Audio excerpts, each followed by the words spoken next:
Olá pessoal, sejam muito bem-vindos a mais um conteúdo aqui do nosso canal. Hoje falando sobre o VGI11, né, um dos principais fundos da Valora, né, que acabou de soltar a notícia que eles acabaram de contratar a XP, né, a XP Investimento, para trabalhar junto com o fundo da Valora para aumentar ainda mais a liquidez, né? E não existe uma das maiores agências que entendem desse segmento do que a XP, né? Porque XP e BTLG revolucionário, por exemplo, tornando o MXRF11 um dos fundos mais famosos da bolsa, né? E ele nessa quinta-feira, né, fechou o pregão na casa de R$ 9,79, né? Ou seja, um fundo de base 10, né? Entregou aí nos últimos 12 meses um dividendo de 14,62%, né? Um dividendo muito alto, né? E evidentemente ele chegou no seu preço justo, né? Ou seja, Então nessa quinta-feira ele chegou no seu preço justo, ou seja, você tem até amanhã para comprar ele dentro do preço justo, porque depois que ele passa do seu preço sobre o valor patrimonial, não vale mais a pena comprar. Muita gente fica calculando preço teto para cima e para baixo. Isso é arrumação, isso é frescura de quem está entrando agora na bolsa e fica inventando essas bobagens. O preço teto de fundo de papel é o seu preço sobre o valor patrimonial. Bateu você não vai comprar mais.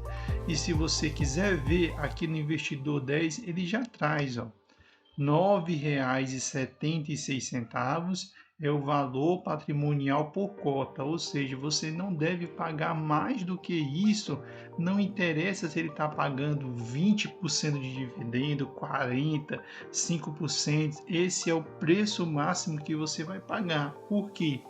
Porque fundo de papel ele é um fundo de dívida e dinheiro, ou seja, dívida, ela não se valoriza, porque quando você compra um CRI, ele já vem com a taxa fixada, ou seja, você compra e você já sabe quanto que você vai receber.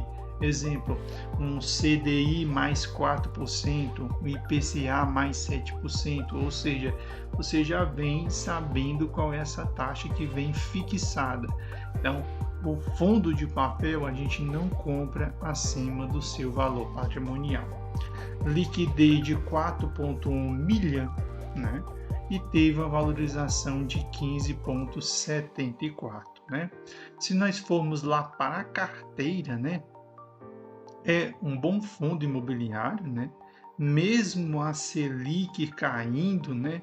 Ele aumentou um pouco o seu rendimento de 2023, dezembro de 2023 para janeiro de 2024, e isso foi muito bom. Por quê?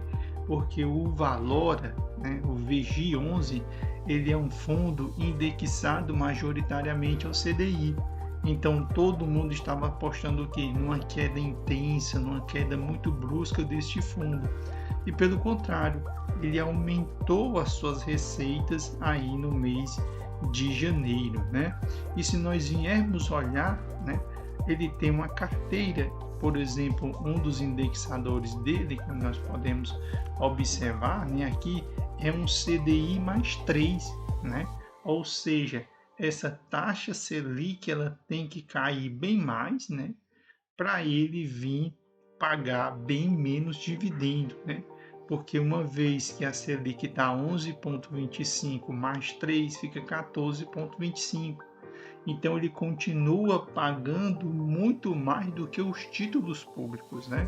Porque os títulos públicos, tem gente que está com um título indexado a Selic, tem gente com títulos indexados à inflação, além deles estarem pagando bem menos, você tem que pagar ali o imposto de renda que já vem debitado.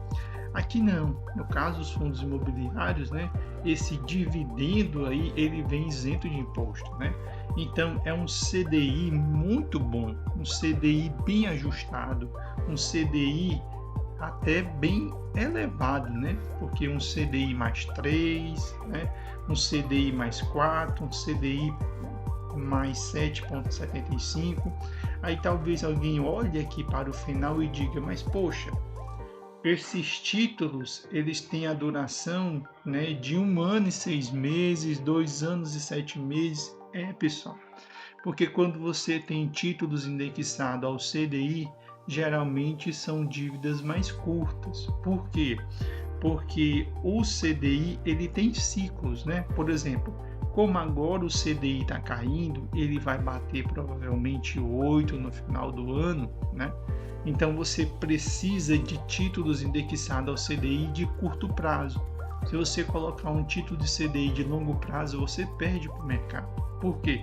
Porque ele é cíclico, uma hora ele vai cair.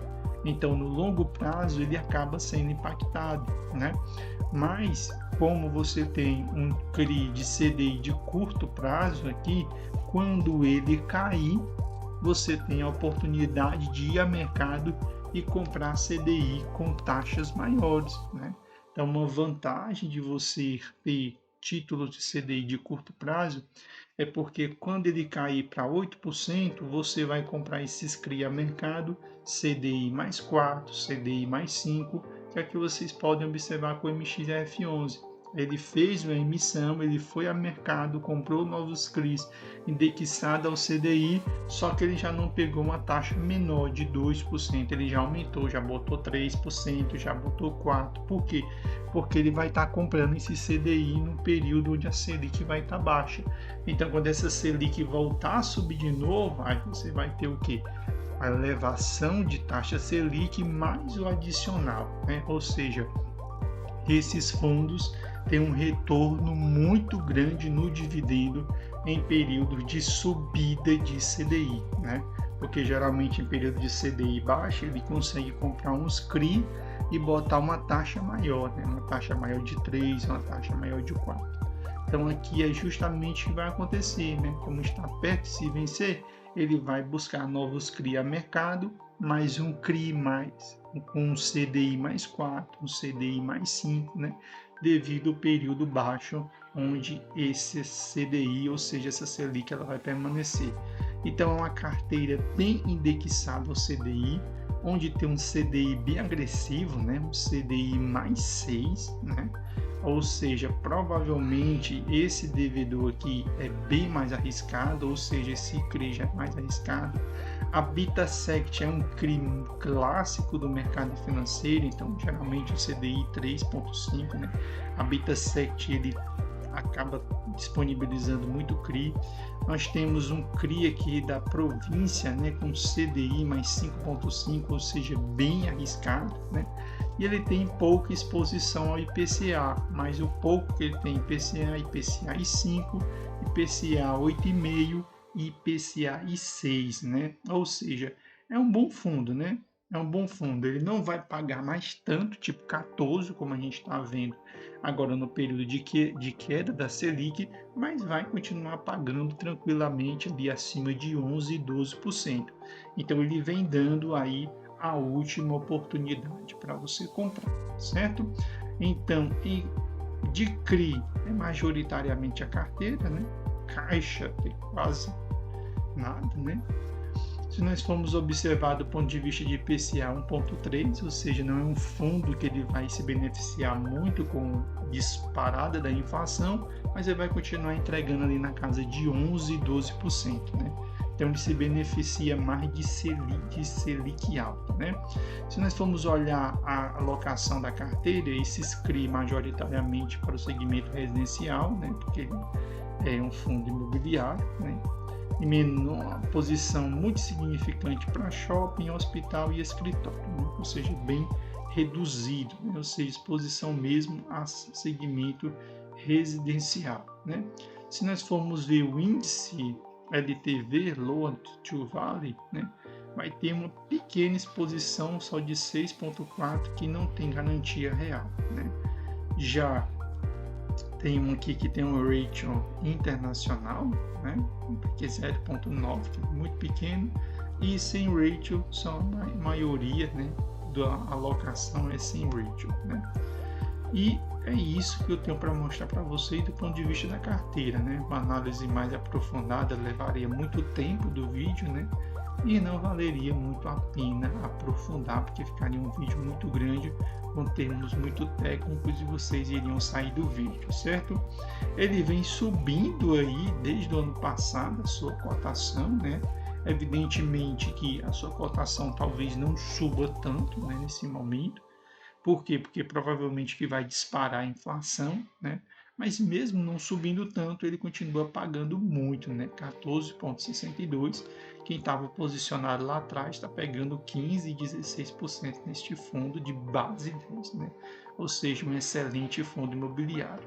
Do ponto de vista de cotista, super seguro, 237 mil cotistas, mais de 103 milhões de cotas distribuídas no mercado, seu valor patrimonial 9,76, também conhecido como preço teto para fundo de papel, não precisa ficar calculando isso, é arrumação de influência, valor patrimonial 1,01 bilhão e o seu dividendo é excelente, né? 0,11 centavos, né? É um fundo imobiliário que tem mais de 6 anos, né? E embora seja indexado majoritariamente ao CDI, nunca perdeu para a inflação, independente de não descontarmos a inflação, onde dá 66,36 e descontando a inflação ainda dá 26,61, ou seja, um bom fundo aí que bate forte na inflação. O dividendo atual 14,62, porque nós estamos saindo de um período de alta da Selic, mas mesmo em período de inflações disparando e Selic baixa, ele entrega 12,98%, ou seja, quem está posicionado não tem o que reclamar. Diante da queda da Selic, o dividendo saiu de 13 centavos e foi para 11 centavos, né? Possivelmente esse dividendo possa ir para casa de 10 centavos ou quem sabe 9 centavos, mas mesmo que ele vá para casa de 10 e 9 centavos, o dividendo vai continuar na casa de 11 e 12, ou seja, vai estar pagando mais do que Selic, né? Selic pagando títulos públicos 8%, mais o desconto da inflação vai dar o rendimento da poupança, e aqui não, você vai receber de 11% a 12% isento de imposto, ou seja, um excelente fundo imobiliário para você ter na sua carteira. Quem tinha cotas até o dia 14 de fevereiro, no dia 21, ficou muito feliz ao ter um fundo de CDI e receber 11 centavos como dividendo, porque muito fundo de CDI está pagando menos, né? KNCR11, MXF11 e outros já começaram a pagar menos. O VGI vem pagando menos, né? Mas nada comparado aos outros fundos, certo? Então esse é o nosso vídeo de hoje, trazendo informações para vocês sobre o VGI11, né? Último momento, última oportunidade de comprar ele dentro do seu preço médio, dentro do seu valor ideal. Provavelmente ele vai passar disso, quando vir a turma da renda fixa, uma parte já veio, né? Nós tivemos a entrada aí de mais de 80 mil novos investidores aí na bolsa, ou seja, o pessoal já vendendo aí os seus títulos aí indexado a Selic e vindo para a renda variável e evidentemente ele sempre vem para os fundos imobiliários primeiramente, né? Eles não vão botar os pés lá na ação, porque a chance de perder dinheiro é muito grande, porque neste momento as ações ainda não dispararam, né?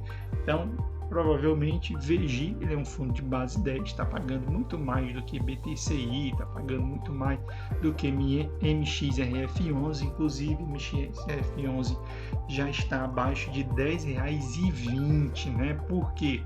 Porque já está a previsão no mercado de não pagar mais 10 centavos, ir para 9 centavos. E como ele tem muito CPF, tem muita pessoa física, vamos ter uma manada vendendo o MXRF11. Então se preparem que MXRF11 vai cair da casa dos R$10. Ele vai passar para a casa de R$9, certo? Então esse era o vídeo nosso de hoje para vocês. Um abração para todos vocês, que Deus abençoe vocês, né? Então Até o próximo vídeo, até o próximo conteúdo aqui no nosso canal, e que o ano de 2024 para os fundos imobiliários possa ser muito melhor do que o ano de 2023. Valeu, obrigadão a todos.